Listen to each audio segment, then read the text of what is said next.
Hello, this is Alan Urban here, or as people would know me on YouTube, known as Mr. Cars Dude. And today I am going to be talking to you about the history of the SS United States. Now, to me, the SS United States was the pinnacle ocean liner of the 20th century, as most people could, relate to this and that. But the actual story of the ship goes far, far back, even before the keel laying, way into the turn of the century, with the launching of the St. Louis. And at the launching of the St. Louis was a young man, about 8 years old, and his name was William Francis Gibbs. And it was from particular, this particular event that really got him thinking, hey, this is what I want to do for a living, to design ships. And when he got older, him and his brother Frederick Gibbs started Gibbs Brothers, which is a design firm which in the 1930s became known as Gibbs and Cogs after the introduction and inclusion of Daniel H. Cox, a well-known yacht designer. But like I was saying before I jumped myself up, young Gibbs, when he went into college, he was studying the law at the time at the advice of his father, and he hated it. And so what he would do after he would, do his study stuff is that he would redesign battleships, British battleships in fact, to make them more advanced in their original form. And he would do all this in secrecy, and this was one of the traits that Gibbs would create, for himself as he would get older, with the secrecy, especially with the secrecy of the United States and all her design features. But as I was saying, his first commission as naval architect was the reconstruction of the USS Leviathan, which was the troop ship that had been seized in New York Harbor at the beginning of World War I, which originally was the German Hampeg's SS Vaterland. And so after, years of service as a troop ship, Gibbs actually created a set of plans for the Leviathan by basically walking over the entire ship, because the story goes, him and several other engineers went to Blohm and Voss in Hamburg, Germany to get a set of original plans for the Vaterland, and the Germans were outraged by losing their, the big trio of ships, the Imperator, the Vaterland, and the Bismarck, which became known as the Berengaria, Leviathan, and Majestic.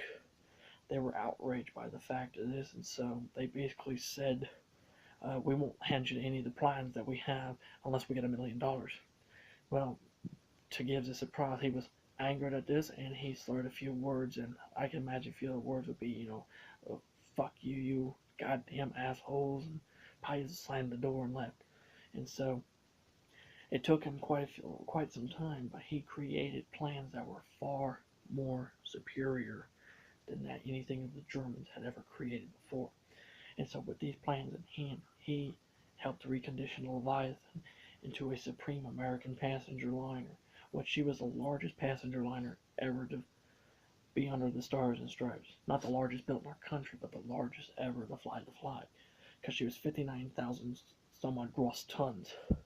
Now that's larger than the United States' 53,329 gross tons, which we will talk about her later. And after so many different events, including the building of the America, the Santa Rosa Quartet, the Malolo, and all the ships he designed during World War II, which I can go into that for hours, he was given the ideal opportunity to create his big ship. And what he created was a masterpiece. And it took some time to draw the plans, but once the plans were finalized, it was on February 8th of 1950 in Newport News, Virginia, in shipway number 10, where the first piece of the keel section for what became known as hull number 488, the future United States. And behind me, if you want to see, I have a model of the ship along with a collection of artifacts and memorabilia from the Great Liner. And I'll go a little bit closer so you can have an idea of what I have sitting up here. But anyway, like I was saying, several years later, June of 1951, June 23rd to be exact, she was christened. And she wasn't christened like any other ocean liner. No, no, no. She was floated out of her dry dock because of her specific top secret designs, including her two 5-bladed propeller, two 4-bladed propeller setup, the flat keel section, which was underneath the stern, the shape of the rudder, and also the real fine lines of the bow, as well as the shape of the midsection. The ship was flooded or floated out of the dry dock, and building the ship this way, it saved her from the rigors of a traditional launch down the slipway, and she was able to have all the traditional stuff on an ocean liner put on that couldn't be done on shore. Excuse me about that. Including, her funnels, her mast, her upper works. And so, once the ship was christened by Mrs. Tom Connolly, the wife of the well-known Texas senator, the ship was pulled out very, very gently out of the dry dock, and then she was turned around and was put into one of the outfitting docks near at Newport News, Virginia. And after when that had happened, several months later on, it was in the summer of 1952, I believe it was, when the ship had her sea trial. She did not have just one sea trial; she had two. And the first one was the builder's trials to test to see if the ship was going to succeed in her expectations for the officials of the yard, and as well as the designer himself, Mr. William Francis Gibbs, and his brother Frederick Herbert Gibbs. And it was during on this excuse me. It was during this run when the United States, kicked up her heels and showed all these officials and reporters and stuff that said, yeah, this ship's got finesse. And it was during this same trials that the ship was going through kind of like hard, rough ocean conditions, and she was just cutting through finesse. I mean, just perfectly. I mean, perfect. But anyway, during the second set of trials, which was the official trial set up by the yard in the United States lines, as kind of like a publicity for more reporters, that was when they did a maneuver that showed that this ship would be faster than the other ship. And most ships today go about 20, 22 knots. The United States was doing that in reverse. Reverse. Think about that. That is impressive reverse. But after the ship, did her sea trials stuff, she was finally officially handed over on the 20th of June of 1952. And the weirdest place of all, she wasn't handed over at 1 Broadway in New York. She was handed over in a small office of the United States Lines over in Hoboken, New Jersey. But with the title in hand, the United States Lines quickly snapped up on the ship because at this time there was this big giant rousing from the government stating that they were paying too much for a ship while the United States Lines wasn't paying enough for the ship.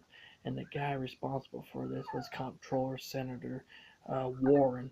He was the federal watchdog. But I'll get into that stuff later on as I deal with more of the history of the ship from the glance of the government. Anyway, when the ship set sail into New York Harbor, for the grand finale and the grand entrance, I mean, everything that made noise or could make noise was making noise. And the ship answered every bit just perfectly with her horns. And a lot of people always ask me, what do the ship's horns sound like? And from the recordings and stuff I have heard of and stuff, they kind of have a deep, rich, bold tone to them that's just sweet, sweet music to your ears. And I'll try to replicate that sound, but excuse me if it sounds like crap, but